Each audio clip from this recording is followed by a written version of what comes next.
Ragnar was always chosen over me by my father, and my mother,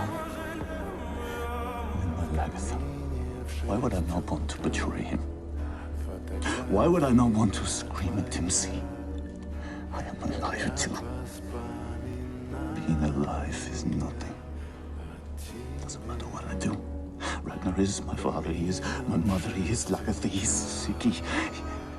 He is everything I cannot do. Everything I cannot be. He's taken me back. I'm so angry.